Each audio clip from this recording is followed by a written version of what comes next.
Folks, hello, it's time for some more hobby nightmares. If you like what I do and you want early access to my videos, then the Patreon is down below. If you subscribe to that in any sort of monetary way, you will gain access to videos a full 48 hours or more before they go online on YouTube, as I've rejigged my working week to make sure that hopefully we can start getting more early access videos onto Patreon. So if you like what I do, want to support me a bit more, that's the place to go. Like the video if you can't do that, because it does help me out in the old algorithm and make sure that more people can see hobby nightmares. And also, one last thing, the Revenant RPG that I made, the grimdark fantasy sci-fi RPG that I made and constructed, is in the description down below if you want to go and get that on Amazon. And if you do, then make sure that you, number one, hopefully you enjoy it, and if you do, then maybe, just maybe, leave a review for it. I don't know. It's something that I put out there for you guys to enjoy, so hopefully you do, and you get a good few games out of it. I'm really proud of it, and I'm currently knee-deep into making the next one too, which is going to be much, much bigger. But anyway, let's jump into our hobby nightmares, shall we, with Yancey. And Yancey says, what's happening, Big Daddy Exile? How's it going, man? It's Yancey. I thought I'd write to you again with another hobby nightmare. The key difference that separates this story from my usual woeful tale is that this chronicle, and in this chronicle, I am the nightmare, okay? This story took place in the not-so-distant past, roughly a year ago, give or take, at a local gaming store not far from my current house. One day, working on some projects in the usual fashion, I unfortunately backhanded an unnecessary tall, brand new pot of Nuln oil. Dude, it's always Nuln oil. It's like it wants to get pushed over. It's always around. I had literally just brought this pot, and of course it goes all over the table and right into the rug as well. The latter of which causes a fight with my wife. Oh no. Oh no. After cleaning up this mess, annoyed, I decided to head down to my local shop for a replacement. My wife and I had plans for later that evening, so she decided to tag along. Usually my wife will opt to sit in the car whilst I do my shopping, but on this particular day, she said she'd like to go in the store with me. Okay. I was off work early, so we entered the store around midday. It was mostly empty other than a couple of guys playing 40k at a gaming table, and the store cashier. I grabbed my Nuln oil and began shopping for anything else I might want to snag whilst I'm there. My wife decides to split off and meander around. It wasn't too long before she headed back over to me with an uncomfortable look on her face. She points at one of the 40k gamers. I look over, and I shall describe what I saw. I saw a white dude, mid-20s, 5'10 in height, 120 pounds soaking wet. I mean, this fella was thin as a rail. He had a patchy neckbeard and a moustache to go along with it.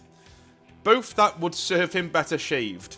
Despite how thin he was, he wore a button-up short-sleeve Hawaii shirt that looked so tight it was about to rip in multiple places. His shirt was pink, with repeated images of SpongeBob SquarePants and his pineapple house. Wow. Fatal image. He wore tan cargo shorts that somehow also looked child-sized. To complete your image of this man, his hair was blue. It was partially standing up with gel, and half his head was shaved to a stubble. We'll call this tall drink of water Watkins. Now, to help set the scene, my wife and I are solid sixes, and we're not some amazingly gorgeous people. Given Watkins' description and being in a gaming store, however, a 6 can go quite far. You don't need to share the attached image, but I want to provide a reference for you, North, to build up the usual visual for this narrative. Okay, I'm not going to share the image because it's of you and your missus.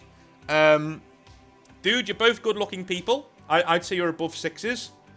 But, mate, we need to have a talk, right? You are, from one man to another, I doff my cap to you, sir. You're punching way above your weight. You're batting way above your average, son. You're doing very, very, very well for yourself. That is one good-looking woman, right? You're doing well. You're doing well. And again, the amount of people when I say stuff like this, it's a congratulatory thing. The amount of dudes, I get, in comment sections saying, wow, why'd you have to pull other dudes down saying that? Mate, do you not have any male friends? This is the greatest compliment you can give a fellow man if he's with a woman. I get it all the time, right? People go, yeah, dude, you're punching way above your weight. You're doing really well for yourself. Yeah. It shows you've got the skill to go out and get yourself a nice looking woman. You know? Ah, don't be ridiculous. Anyway, you're doing very well for yourself. And yet you are two good looking people, dude. I'd say you're above 6s. So you don't need to worry about that. Anyway. My wife asks, is he one of your friends? I had never seen Watkins before, but looking over at him in the moment, I saw his eyes were fully open and he was staring, awkwardly, unblinking, directly at my wife. I responded to my wife, no, I don't know him. Why, what's up? She explained that she wasn't trying to be rude, she just didn't want to hurt his feelings, but he was creeping her out. He was making her extremely uncomfortable, and she wanted me to go over and politely ask him to stop, because she didn't feel very comfortable approaching him herself. Still irritated over our fight, I tell her, whatever, dude, okay, I'll take care of it.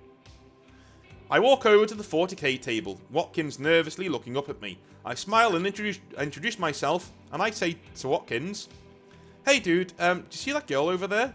He sheepishly nods. Well, she's a friend of mine, she's a bit shy, but she just told me how attractive she thinks you are. Oh, you son of a bitch. Oh.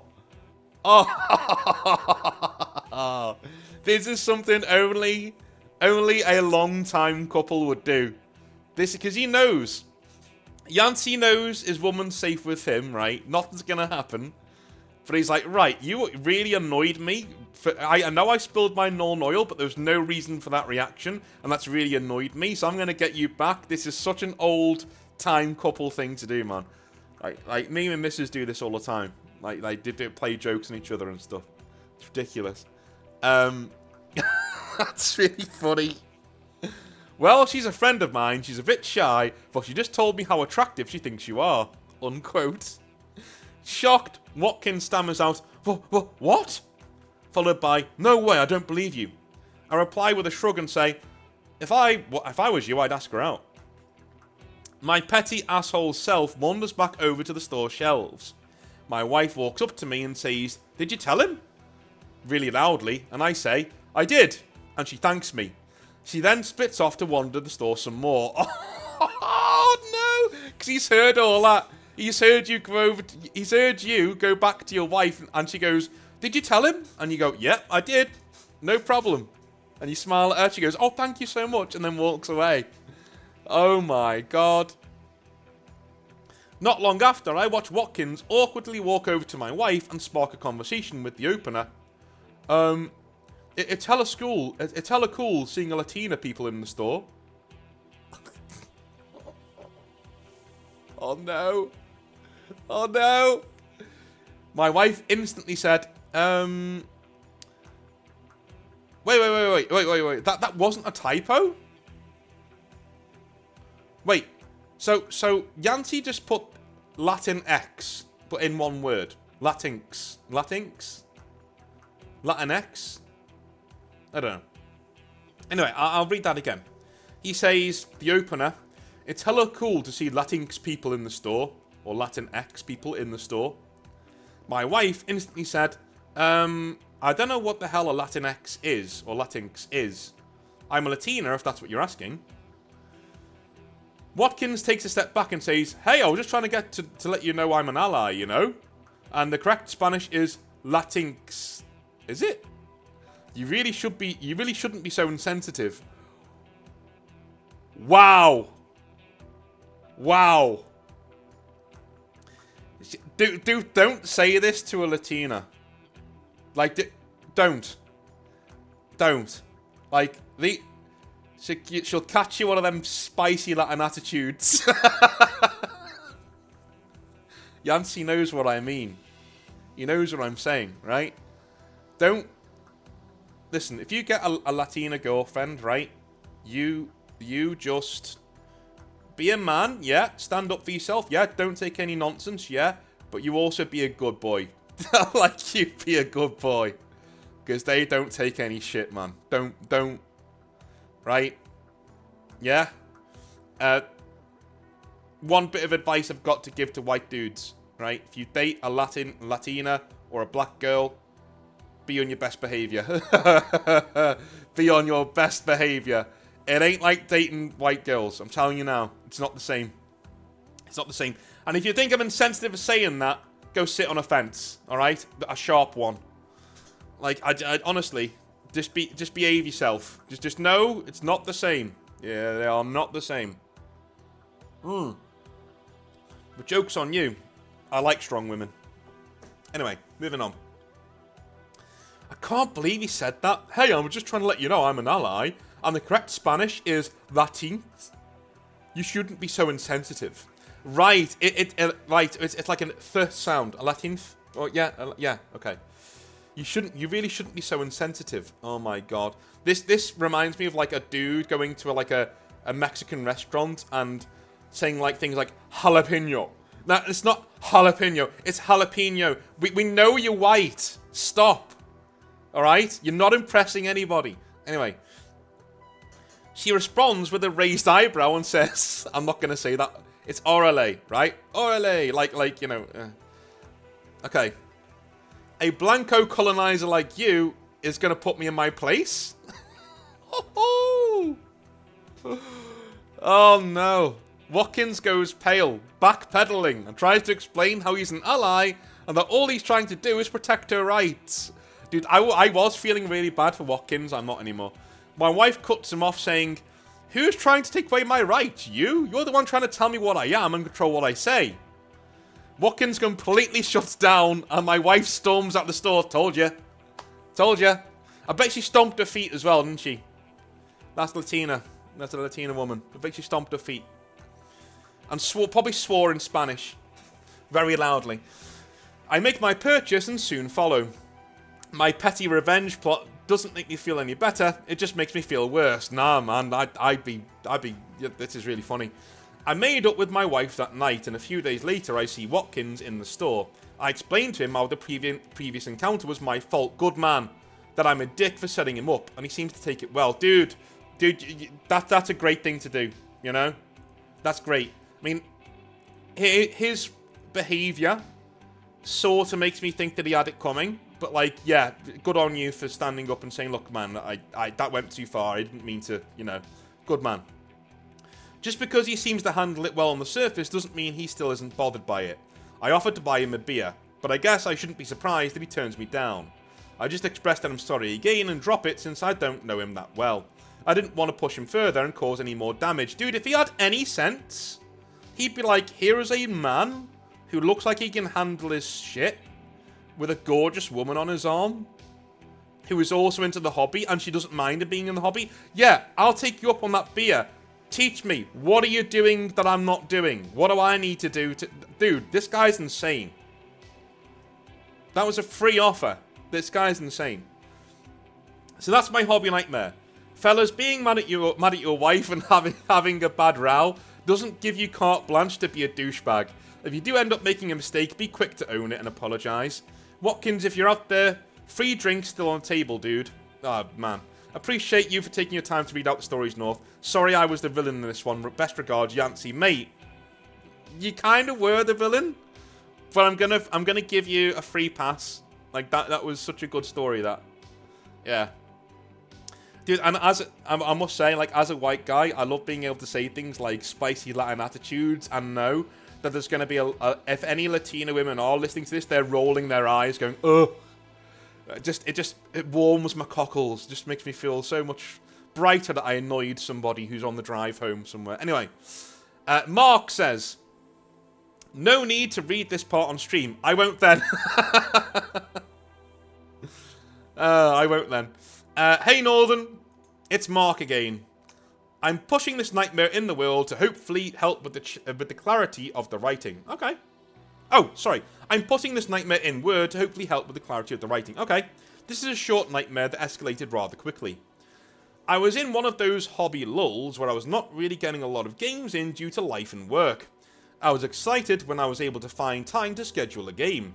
I packed up my towel and went off to the local hobby store to play. My opponent brings out an Imperial Guard army and we set up. I'll call my opponent Dan from here. But I do not know his name, as this happened a while ago. Dan is nice. There is a bit of banter, and we start into the game. Turn 1 goes by very uneventfully. I'm happy that I'm getting a good fun game in. Then comes turn 2. The Imperial Guard as an army had a 4+ to hit in shooting at that time, with a few exceptions. When it looked like Dan was picking up some 3s on a shooting roll, I leaned over to see the dice better. I told Dan he should be hitting on 4s and not 3s. Dan responds by staring right at me in the eyes intensely for what feels like a long time. I started wondering if I did something to offend Dan. It was very odd. Dan then proceeds to stand up straight, go stiff as a board, and then fall to the ground and start convulsing. Okay, this is not going the way I thought it was going to go. I thought it was going to be another, like, you know, I played a cheater and he ruined my day sort of a thing. I'm still not sure if my reaction is the ideal in this scenario. Previously, though, I had gotten a license to be a lifeguard. So, don't tell me go and jumped in a pool and started rescuing children. So I had pretty good first aid training. Good. Okay. Up until this point, I'd never actually had to use it. It seemed likely to be a seizure. What I remembered from my training was that there wasn't a ton you could do. Mainly because he has space. So mainly make sure he has space and doesn't get into any more trouble because of the convulsions.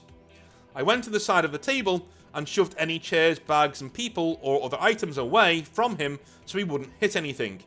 I watched to make sure he didn't bite his tongue and start bleeding.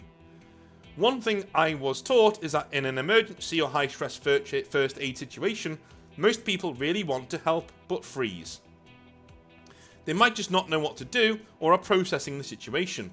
If you look at somebody in the situation and give them a helpful task, 99% of the time they will do it for you without even asking. I looked around to find the guy that looked a little lost and yelled at him to get an ambulance, which he then did. On the plus side, for all involved, Dan stops convulsing and does not end up biting his tongue. Dan does not regain consciousness, but is breathing.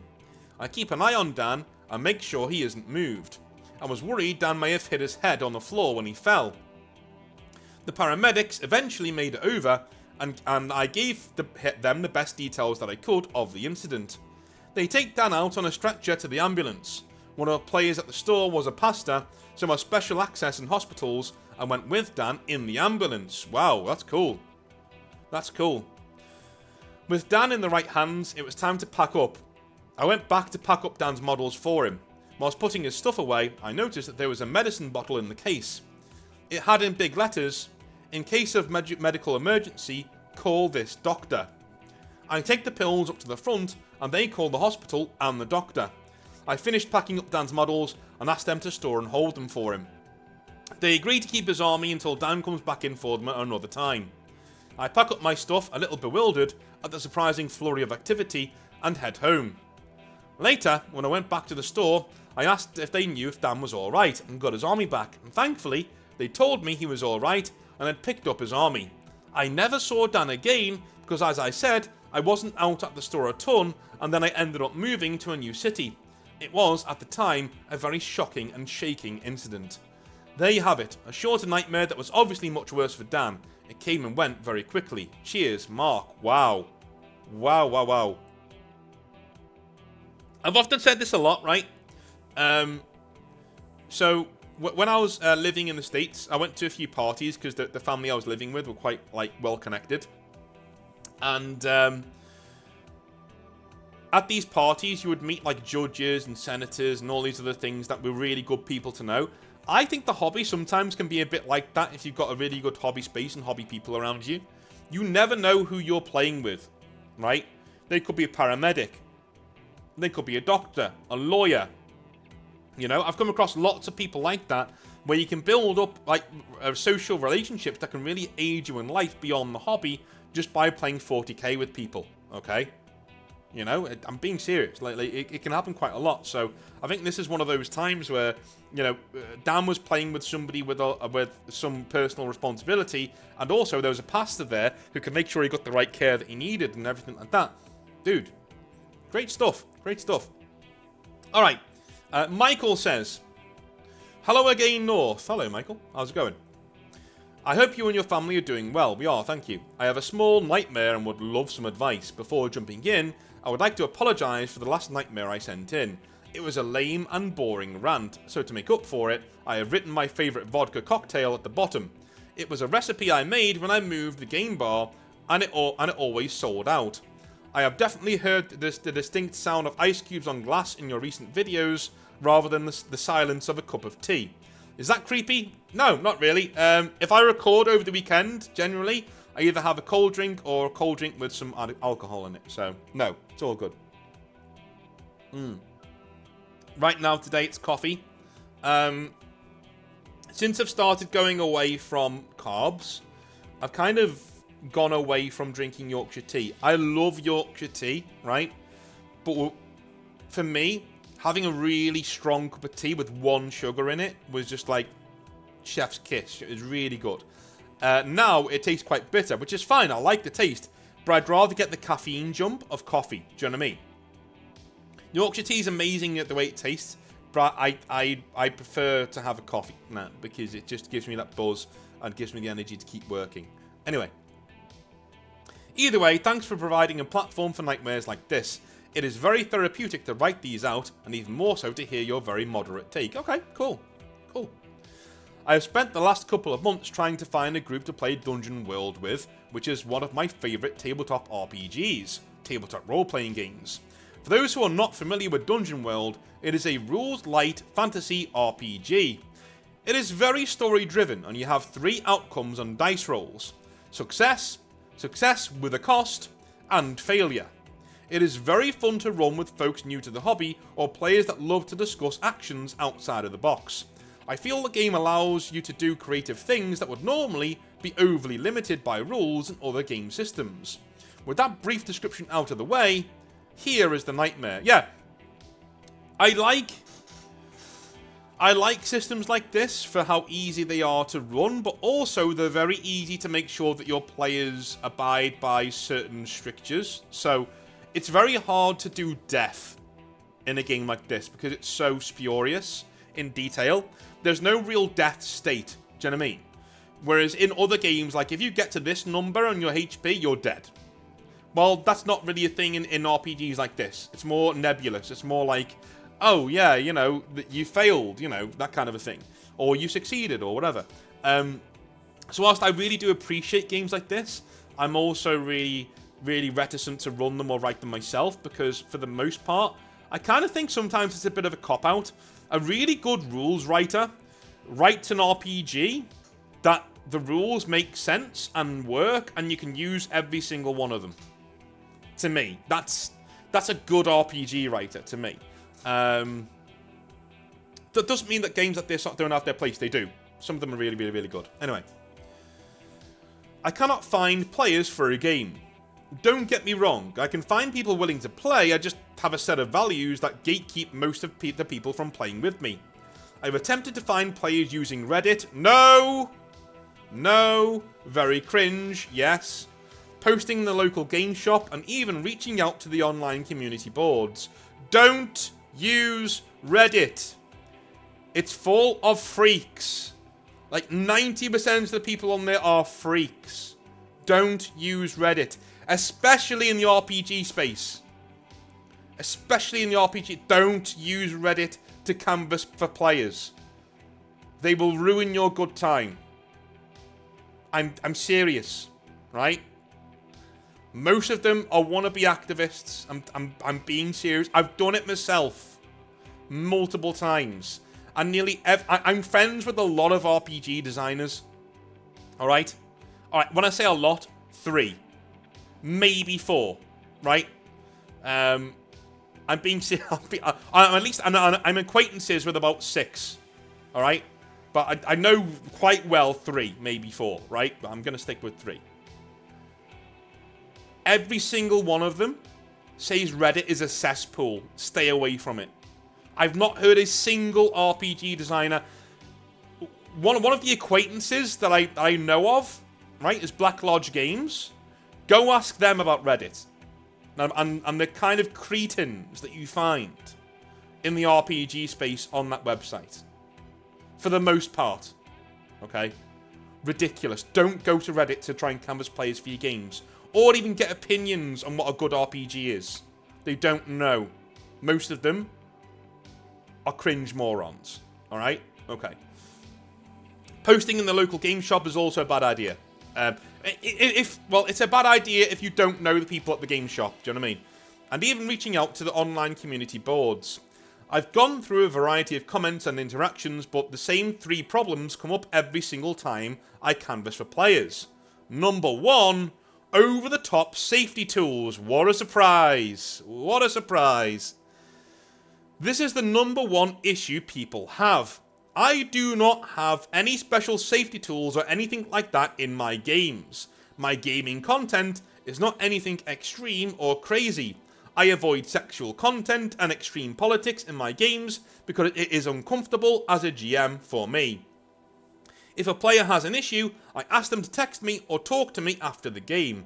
I am very happy to accommodate player requests if something is uncomfortable or if the game goes a little bit boring. What I will not do is filter out mean things a big bad did or change the political structure of a kingdom because it doesn't meet modern standards. Okay, right. I'm going to say this right now. Right now. If you're playing with a group of players who need RPG safety tools to not do creepy shit at the table, you need to find another table to play with. No gaming, no role-playing is better than bad role-playing. Don't waste your time on these freaks. Don't. Okay? If you need an RPG safety tool to tell you to not be a little cretin at a table with fellow adults, you shouldn't be role-playing. Or at least you should go over there with the furries and the blue-haired nonces. Go over there, do it with them, right? But don't do it with us. Okay? If you don't know what a nonce is because you're in the States, head over to, Google it, Google it. Actually, no, don't. No, you can Google it. Yeah, it's only vocab. You'll be fine. I also had multiple people request that I write out a list of triggering vocabulary, experiences, and themes that would be covered in the game. I would simply respond to such comments like this. I quote, "I will not run anything that is meant to attack or insult anybody at the table," unquote. That comment apparently was not enough.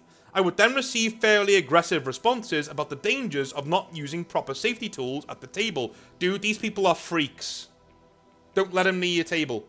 This would be my sign to stop talking to that person and move on. I do not have the time to argue or listen to somebody trying to dictate how I spend my hobby time. I am more than willing to address the needs of players, but there are limits I will go to for full-grown adults. Dude, RPG safety tools are a bane. Don't use them. Alright? And if you don't know what those are things like, holding up... one RPG safety tool is the red card, right?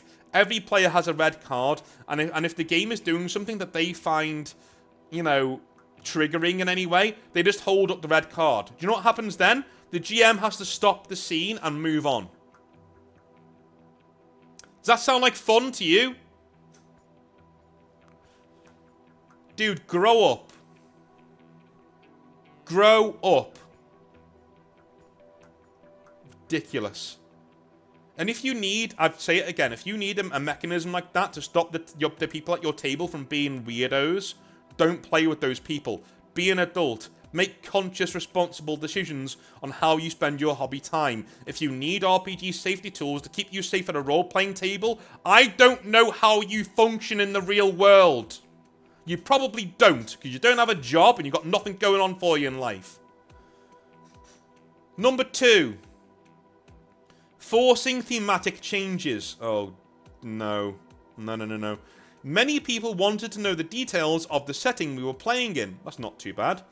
Once I explained the ideas I had, I would get feedback asking for me to ensure I use diverse characters and my NPCs are not just a bunch of white men, quote unquote.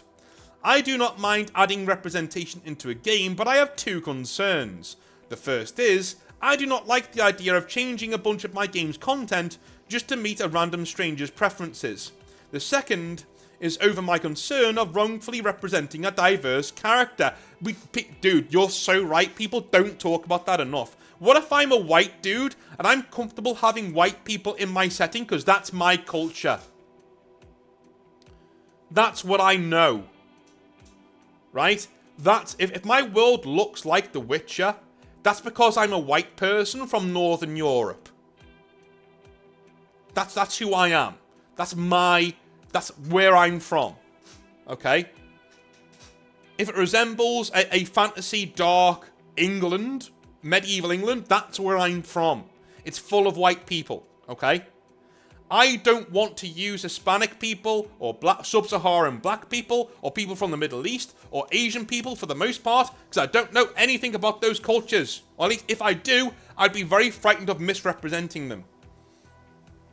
The only reason I use, Sengoku era Japan in some of my settings is simply because it's such a, it's not a meme, I don't want to use that, but it's such a well-known setting now, that, you know, If you treat a foreign culture like Ghost of Tsushima does with Japanese feudalism, that's what you're supposed to do, right?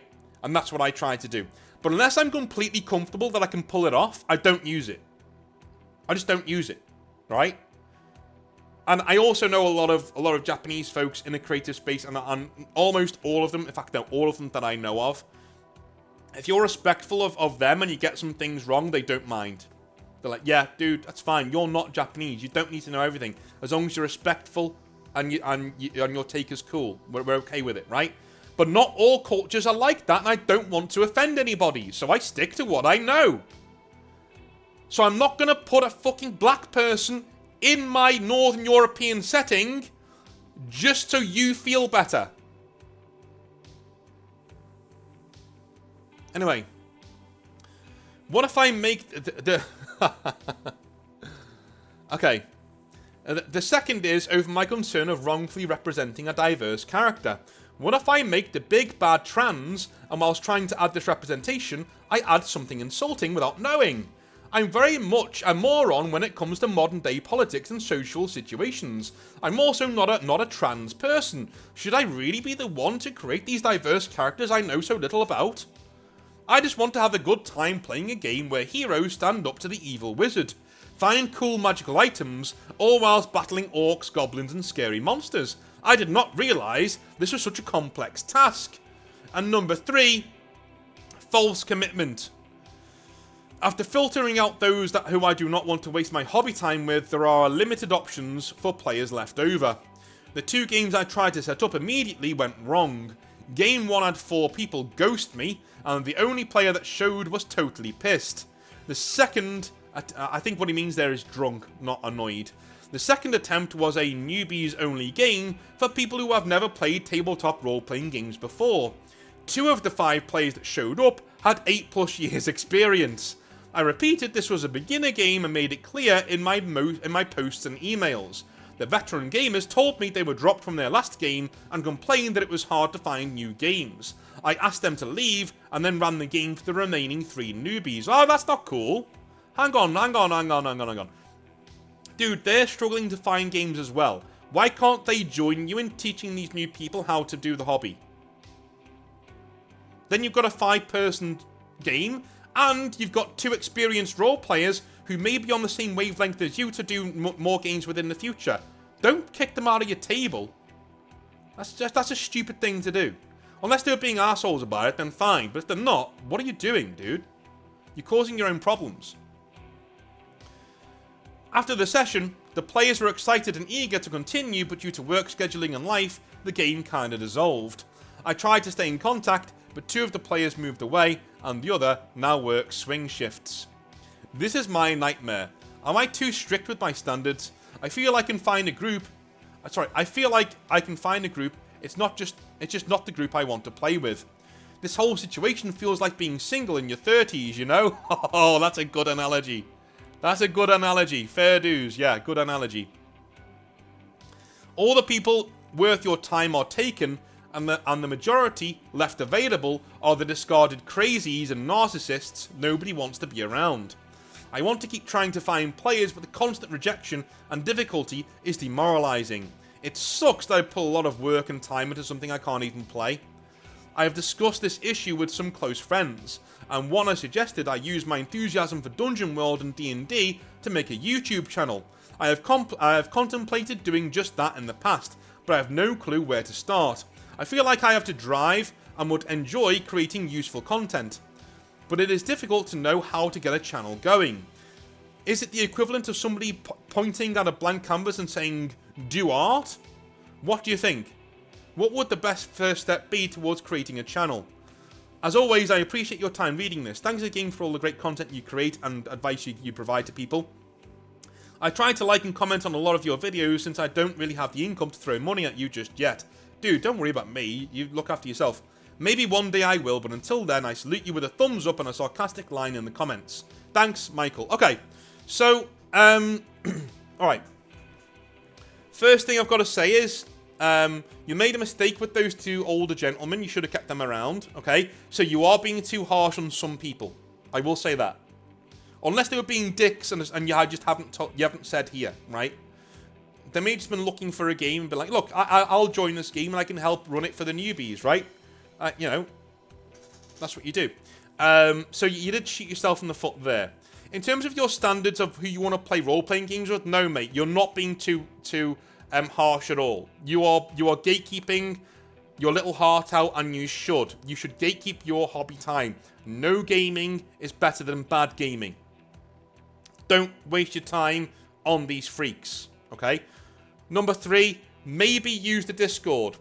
I know of at least 3 role-playing campaigns that are going on right now, started on my Discord.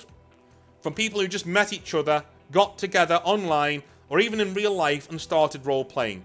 So maybe go on the Discord and ask people, share your world with people, share your ideas with people, and ask people if they would want to be a part of that game. There are so many people out there who would say, yes, I would love to do that, right? It'll be online, mostly, which that sucks. I don't like doing online role-playing, but sometimes it works, and it works quite well, right? Okay. Also, again, stick to your guns, dude. And as soon as you find somebody who is normal and likes to roleplay, keep that person around. Alright? Honestly. Nurture those relationships. Okay? But stick to your guns. In terms of doing a YouTube channel, all I can say is, okay, keep the costs low in terms of time and money, and use your passion to fill up the blanks. That's what I did. Okay? I kept the costs low because I've got a busy life, and I still wanted to create content. So I kept the cost low. I don't have editors. This is all me. I do everything here, right?